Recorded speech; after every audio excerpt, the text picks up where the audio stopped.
Going forward, again, as I mentioned, that crypto is in its infancy stages. So it's typically going to have to go through a lot of the regulation that we've seen in the stock market and then a lot of the manipulation tactics that we've seen in the stock market. And it's up to the community as we become more organized and band together and we share information with each other.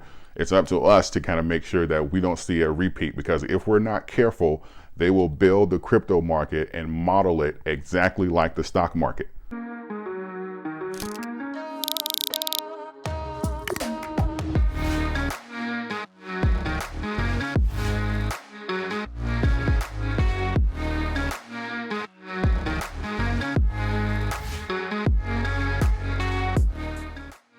Welcome back, YouTube.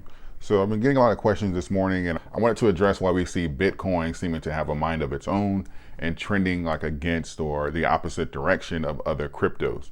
And I believe primarily that's going to be some of the catalysts that we have going over the weekend and leading up until next week when we have a decision from the SEC when it comes down to like the ETFs pertaining around Bitcoin.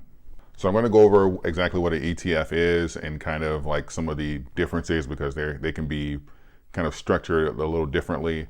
And also I want to give you some history lessons and why I'm a bit weary of this and why I also believe that the price is spiking now. An ETF is basically an exchange traded fund. It's pretty much like a basket. It can be like a basket of stocks, and it kind of just gives you a broader range of exposure to a specific area. And sometimes these exchange traded funds, they can be hedged completely by an asset or commodity like gold. It can be hedged partially, or even sometimes even just based off of speculation. And we've seen breakdowns like this similar. I don't know if you remember, like back before, like in the early like 90s, 80s and stuff like that, they were trading commodities. That's basically what we call futures now. You can pretty much bet that a specific asset is going to be higher at a specific time in the future. My biggest concern here is when you have like supply and demand, which kind of controls the market now. We know there's some manipulation in there as well. But when you bring ETFs and pretty much paper trading into an asset that's going to be backed by another asset or partially backed by another asset, we have a very long history of manipulation being in there. Everything from the actual dollar that we use now to the gold that hedged the dollar. We've seen this in the commodity market during like the 90s and 80s. And I think that we have a history of there being manipulation here. So there's the reason, I believe I have good reason to be kind of weary of this, especially since Bitcoin is known as like the crypto gold or the internet gold version of gold. It only makes sense that this trend would continue. So I have a lot of questions with this, and this is one of the reasons why I'm going to break this video up into several parts. And I have a lot of questions with this because I've never seen this market kind of have like a 1-to-1 ratio based off of like exposure, because we know even in like the gold market, there's more paper gold that exists than actual gold.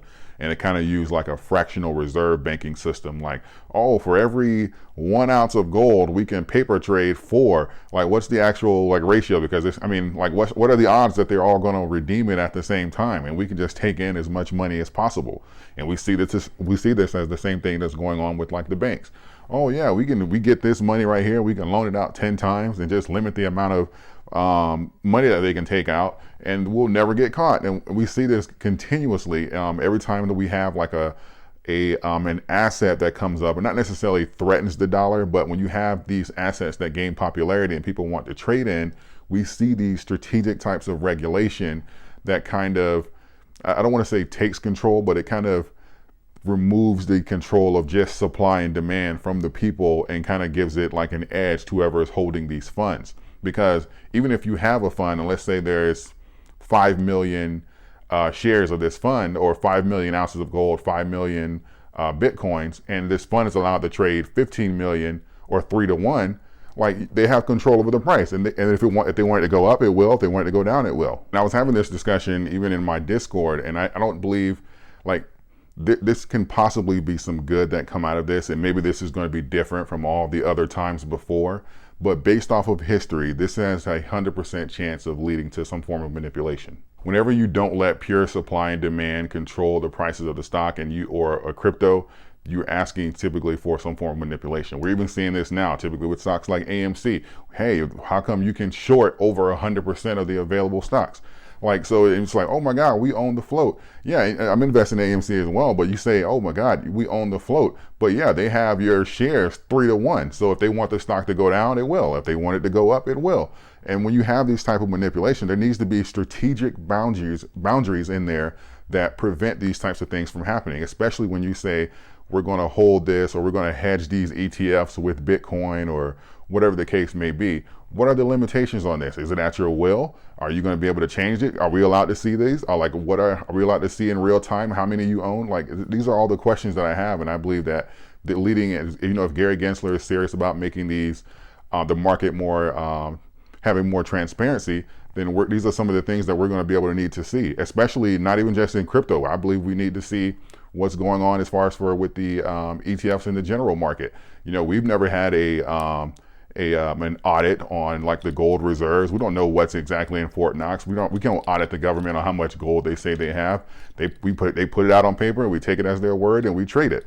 Supply and demand determine like the value of something based off of those two pulling against each other. But also, when you have something that there's a lot of, you can also spike the price. And we see this with diamonds, for example. Diamonds are pretty much worthless, but hey, we can make them. The De Beers, they own pretty much all of the diamond mines. So if we release enough of them and control the market, if we control how much we release, we'll be able to control the price. So you can manipulate the market on either side of this. And I believe that if we don't have the transparency here, that's going to lead to manipulation again, even in now the crypto market. And like we know that the crypto market is in its infancy stages, but if we're not careful with this, we're going to get the same old thing we've been getting. So why is the other cryptos seem to be headed the opposite direction when Bitcoin is the catalyst, and typically it pulls it, whether it's going up or down? And I believe that people like this cannot completely be, I don't believe this is necessarily all institutions that's pumping Bitcoin, but you have people that are the experienced investors who probably think similar to some of the points that I've laid out in this video, saying that, okay, well, I want to actually own Bitcoin. I don't want to be in a position where those 18 million Bitcoin are gone and I don't actually own Bitcoin, and now I'm forced to trade on paper. God knows if I can actually ever have possession of this coin, or if the coin is not being manipulated and they haven't done a 3-to-1 ratio. I want to actually own my Bitcoin. And probably some institutions are taking that same approach as well. So instead of doing their scattered, okay, top 10 approach, let's put some money here, let's put some money here, let's put some money here, they're like, okay, we need to double down on Bitcoin. And just in case this goes through, because it may not, the SEC has until midnight on Monday, I believe. So this may not go through. We don't know. They say it's a high probability. We'll see. But just in case it goes through, I want to make sure that I'm putting myself in position to kind of own the actual Bitcoin instead of some paper trading stuff. Going forward, again, as I mentioned, that crypto is in its infancy stages. So it's typically going to have to go through a lot of the regulation that we've seen in the stock market, and then a lot of the manipulation tactics that we've seen in the stock market. And it's up to the community as of now, as we become more organized and band together and we share information with each other. It's up to us to kind of make sure that we don't see a repeat, because if we're not careful, they will build the crypto market and model it exactly like the stock market.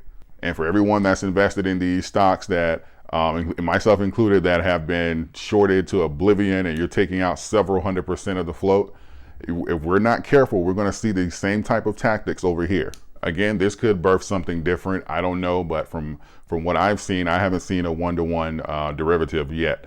So typically it's greater than that. So, even if it's not, who's to say that we're going to get the regulation that we need? Because we're seeing now, and as people are even struggling to get change in the market now, we're seeing now how exactly the SEC moves and enforces regulation. So again, this is going to be up to us to make sure that pressure remains there to maintain transparency and kind of shape the market. And now, as we build to change the market, we kind of have to make sure that we're pretty much going to have to multitask here. And as we build to change the stock market, we're going to have to kind of simultaneously work on the crypto market to make sure that it's not being a mirror image of what we're seeing at the stock market. I don't know if you've watched any of my older videos, but I own gold and silver physically. So, paper is convenient, paper trading is convenient, but when it comes down to those type of assets, I believe it's better to own the actual physical version of them. So I believe that it's better to have the actual Bitcoin in your wallet, because again, we're in the infancy stages and this can go a lot of different ways, but I'm just speaking off of what we've saw historically and typically the patterns that I've seen in the market no matter what the industry was. So again, this can be completely different. I don't know, but do your own due diligence and decide for yourself. But this is just the conclusions that I've come to. I hope you found value in this video. Again, I'll have a link to my free ebook in the description. I'm going to go over all the things in crypto that I believe and a lot of the steps that I've outlined in this channel. It'll be released within like the next week or so you can get on the wait list in the description section. Don't forget to like, comment, and subscribe. I love to engage and speak with you on this topic. I'm very interested in this topic because I know that there's a lot of different opinions out there. So I would love to engage with all of you. And also, if you'd like your 2 free stocks valued up to $2,000 on Webull, you can use my link in the description as well. And that's when you deposit any amount, $5 or more.